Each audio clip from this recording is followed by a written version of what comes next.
মমতা ব্যানার্জির একটাই ভয়, বুঝতে পারছেন? তাহলে আমি তো হয়ে যেতে পারতাম। আমি সেখানে উপেক্ষা কেন করেছি? আমি আজ থেকে 1500 বছর আগে হযরত মুহাম্মদ সাল্লাল্লাহু আলাইহি ওয়াসাল্লামের সেই বাণীকে আমি মাথায় নিয়ে চলি।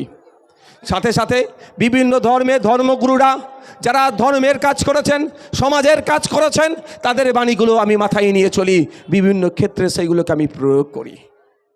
তো আমার লড়াইটা আজকে কি? 101 নম্বরে কেন থাকবে 123টি দেশের মধ্যে? আমার লড়াইটা কি? যে অপুষ্টিতে ভোগা শিশুর সংখ্যা বাড়বে কেন? আফ্রিকার 2টো দেশের কান্ট্রির পরে, আফ্রিকা মহাদেশের 2টো দেশের পরে ভারতবর্ষের স্থান। এখানে এত শিশুরা অপুষ্টিতে ভোগে। আর এদিকে শুভেন্দু অধিকারী হিন্দু হিন্দু ভাই ভাই গল্প শোনালেও, শুভেন্দু অধিকারীকে যখন প্রশ্ন করবেন যে 123টা দেশের মধ্যে সমীক্ষা চালিয়ে 101 নম্বরে আমার দেশ কেন? ভারতবর্ষের 100টা মানুষ যদি রাত্রে না খেয়ে ঘুমায়, ভারতবর্ষের 100টা মানুষ যদি একবেলা না খেয়ে ঘুমায়, তাহলে জনসংখ্যার অনুপাতে 14টা তো মুসলিম হবে, তাহলে 86টা স্বাভাবিকভাবে জনসংখ্যার অনুপাতে পার্সেন্টেজে তাহলে নন মুসলিম। এই 86-র মধ্যে 80টা হিন্দু। কি ভুল বলছি নাকি? তাহলে হিন্দু হিন্দু ভাই ভাই গল্প শোনাচ্ছ, তোমার 80টা হিন্দু ভাই প্রতিদিন ভারতবর্ষে 80টা হিন্দু ভাই, মানে 80% হিন্দু ভাই ক্ষুধার্তের সূচকে যাদের পৌঁছে গিয়েছে, আর প্রতিদিন 80% হিন্দু ভাই তাহলে না খেয়ে ঘুমাচ্ছে, তার জবাব তো তোমাকেই দিতে হবে ভাই। আমি মেদিনীপুরে কদিন আগে গিয়েছিলাম, নন্দীগ্রামের মাটিতে দাঁড়িয়ে বলে এসেছি, হিন্দু হিন্দু স্লোগান শুভেন্দু অধিকারী তুলেছে শুধুমাত্র ওনার ভোট ব্যাংকে সুরক্ষিত রাখার জন্য, ওনার ভোট ব্যাংকে বাড়ানোর জন্য। আমি বলছি সেই দিন হিন্দু হিন্দু স্লোগান, ভাই ভাই স্লোগান সার্থক হবে যেই দিন দেখব শুভেন্দু অধিকারী নাকি পেট্রোল পাম্প আছে, পেট্রোল পাম্পের সামনে লিখে দেবে হিন্দু হিন্দু ভাই ভাই, মুসলমানের তেল বিক্রি নাই। তখন লিখেছে? কেন লিখেনি? ওটা ব্যবসা। ওখানে হিন্দু, ওখানে সবাই সর্বজনীন, ওখানে সর্বজনীন বলে। লক্ষ্মী কি কি কাস্টমারকে কি বলে হিন্দু সমাজের ভাইরা মায়েরা? ও যে লক্ষ্মী সর্বজনীন, আর ভোটটা হিন্দু হিন্দু গয় বাই, বিজেপির স্লোগান। তো এই কদিন আগে নয়ডাতে দলিত ছেলে 17 বছরের গ্যারেজে কাজ করে, অর্থের অভাবে পড়াশোনা মনে ঠিকঠাক করতে পারেনি, মোটর বাইকের গ্যারেজে কাজ করে, বেচারির জন্মদিন ছিল, জন্মদিনে কেক কেটে উদযাপন করেছে। তথাকথিত উচ্চবর্ণের দ্বারা, তথাকথিত ব্রাহ্মণ্যবাদীদের দ্বারা ওই দলিত ছেলেটার ওপরে আক্রমণ হয়ে তাকে মেরে দিল। ছেলেটির নাম অনিকেত। তাহলে হিন্দু হিন্দু ভাই ভাই, শুভেন্দুবাবু এ নিয়ে একটা প্রতিবাদের 1-2টো টুইট করেছে, 2 কলম লিখেছে। 2014 থেকে 2019 সব থেকে বেশি দেশে দলিতদের ওপরে আক্রমণ হয়েছে, 13,000 আক্রমণ হয়েছে, প্রায় 13,000 আক্রমণ হয়েছে। তো শুভেন্দুবাবুর কথা নেই? হিন্দু হিন্দু ভাই ভাই গল্প শোনাচ্ছে। আমি আবার ফিরে আসি, তাহলে আমরা ক্ষুধার্ত, খাদ্যের ব্যবস্থা কে করবে? কে করবে খাদ্যের ব্যবস্থা? সরাসরি আপনার গালে ভাতও তুলে দিতে পারে। আবার সরকার কি করতে পারে? চলে যান কেরলে। কেরলে চরম দরিদ্র সীমার নিচে বসবাস করছিল 60,000 মানুষ, সম্ভবত মেবি 60,000, নিয়ার অ্যাবাউট 60,000। তাদেরকে কিন্তু এই লক্ষ্মীর ভাণ্ডার, নারায়ণ ভাণ্ডার এইসব ভাণ্ডার দেয়নি, তাদেরকে কাজের ব্যবস্থা করেছে। খোঁজ নিয়ে দেখুন, গবেষণা করে দেখুন, তাদেরকে কোনো ভাণ্ডার দিয়ে মুখে খাবার তুলে দেয়নি।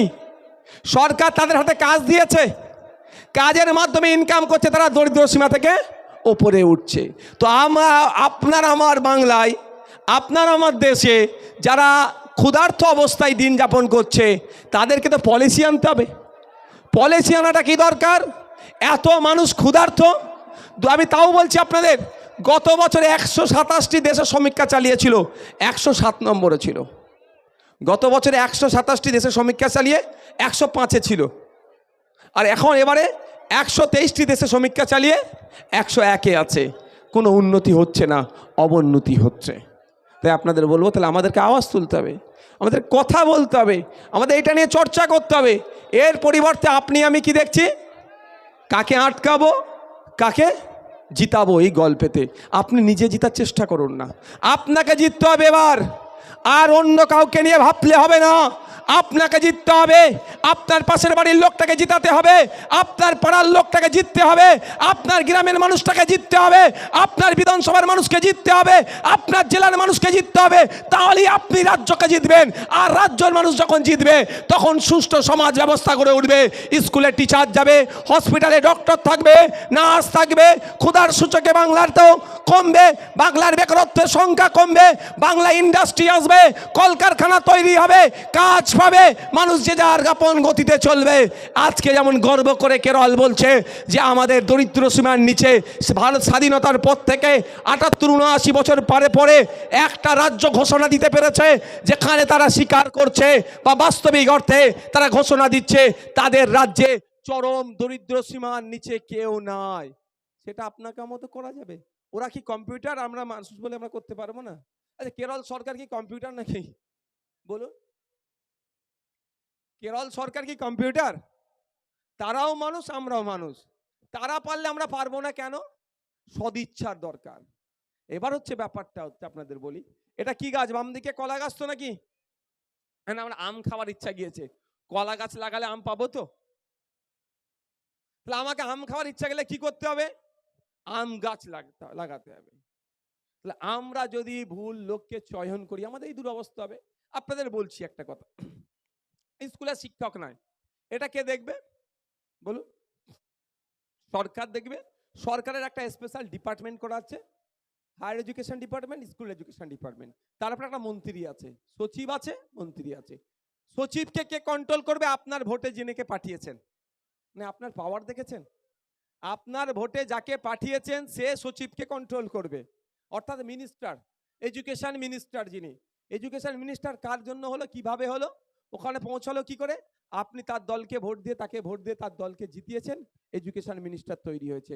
হসপিটালে গেলে ডক্টর নাই, হসপিটালে গেলে ঔষধ নাই, এক্স রে মেশিন খারাপ, এই খারাপ সেই খারাপ, বেসরকারিকরণের দিকে চলে যাচ্ছে, আপনার অসুবিধা হচ্ছে।